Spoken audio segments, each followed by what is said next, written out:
ඕස්ට්‍රේලියාවේ student visa එකකින් ඕනෑම visa එකකින් රට ඇතුළට ආවට පස්සේ ඕන කෙනෙකුට PR පාත් එකකට යන්න ක්‍රම දෙකයි තියෙන්නේ. PR pathways දෙකයි තියෙන්නේ. පළවෙනි එක තමයි employer sponsor PR path එක. දෙවෙනි එක තමයි point based PR path එක. employer sponsor PR path එක කියන්නේ employer කෙනෙක් ඉන්න ඕනේ එයා ස්පොන්සර් කරන්නේ. දෙවෙනි එක point based එකක් කියලා කියන්නේ ලකුණු තියෙනවා. එක එක එයාගේ qualification වලට, එයාගේ age එකට, එයාගේ marry කරලාද නැද්ද? ඊට පස්සේ එහෙම point system එකක් තියෙනවා. ඒ point system එකෙන් එයාට ලකුණු තියෙන්න ඕනේ 60ක් හෝ 60කට වඩා වැඩි. එක එක occupation එකට ඒක වෙනස් වෙනවා. එතකොට ඒක තමයි point based. එතකොට PR pathways දෙකයි තියෙන්නේ. එකක් employee sponsored PR path එක, දෙවෙනි එක point based PR path. employee sponsored PR path එක sub class 3ක්. පළවෙනි එක 482, දෙවෙනි එක 494, තුන්වෙනි එක 186. 482, 494, 186. ඒක තමයි employee sponsored PR path. එතකොට point based PR path එකේ 3යි. 491, 190, 189.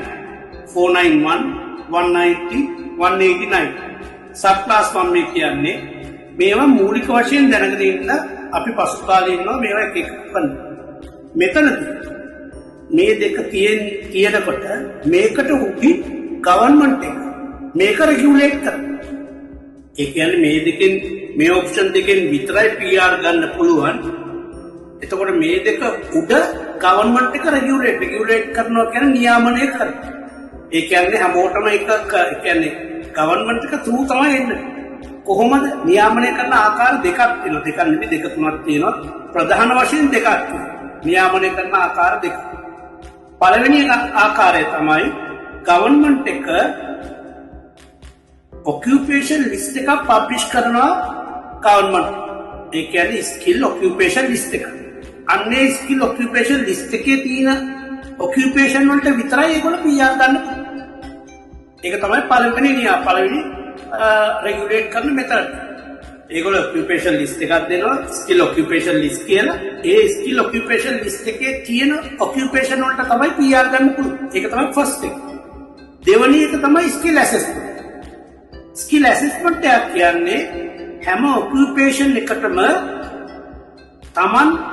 තමන්ගේ හැම ඔකියුපේෂන් එකටම ඕනෑම ඔකියුපේෂන් එකකට ස්කිල් ඇසෙස්මන්ට් එකක් ගන්නවා. කාගෙන්ද මේ ස්කිල් ඇසෙස්මන්ට් එක ගන්න? බොඩීස් තියෙනවා. එක එක ඔකියුපේෂන් එකට වෙනම බොඩීස් තියෙනවා. ඔකියුපේෂන් ලිස්ට් එකක් තියෙනවා.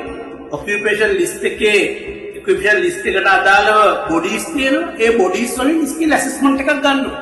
ගවර්න්මන්ට් එක අන්නේ කියන්නේ. ඒ කියන්නේ ස්කිල් ඇසෙස්මන්ට් එකක් නැති කිසි කෙනෙකුට PR ගන්න බෑ. එතකොට ස්කිල් ඇසෙස්මන්ට් එක දෙන්නේ කවුද? ගවර්න්මන්ට් බොඩීස් වලින්. තමන්ගේ ඔකියුපේෂන් අදාළ බොඩි එක තියෙනවා. ඒ බොඩි එකෙන් තමයි ගන්න. ඒ බොඩි එකේ තියෙනවා කන්ඩිෂන්ස් තියෙනවා. IELTS කොච්චරක් ඕනද? ඩිග්‍රියක් තියෙන්න ඕනද? මාස්ටර්ස් තියෙන්න ඕනද? වර්ක් එක්ස්පීරියන්ස් තියෙන්න ඕනද? ඒ ටික තියෙන්නේ අර බොඩි එකේ ඔතොරිටි එක. රයිට්? උදාහරණයක් ගමු. ඇකවුන්ටන්ට් කෙනෙක් වෙන්න නම් CPAA.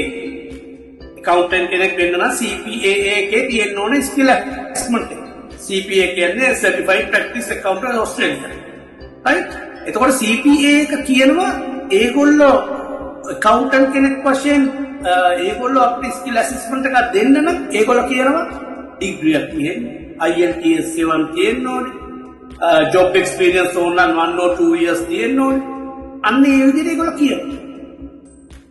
එතකොට පේනවාද ගවර්න්මන්ට් එක ආකාර දෙකකින් රෙගියුලේට් කරනවා. පළවෙනි තමයි ඒගොල්ලෝගේ බොඩීස් ටික තියෙන්න ඕනේ ස්කිල් ඇසෙස්මන්ට් එක. අපි හිතමු ස්කිල් ඇසෙස්මන්ට් එකක් තියෙනවා කියලා කාට ඒ තිබුණොත් වැඩන්නේ ඔකියුපේෂන් ලිස්ට් එකේ. ඒ කියන්නේ ස්කිල් ඔකියුපේෂන් ලිස්ට් එකේ ඒ ඔකියුපේෂන් එක නැත්තම් ඒ PR ගන්න බෑ. ඒ කියන්නේ ස්කිල් ඔකියුපේෂන් ලිස්ට් එකක් තියෙනවා. ඒ ලිස්ට් එකේ තියෙන අයට විතරයි PR ගන්න පුළුවන්.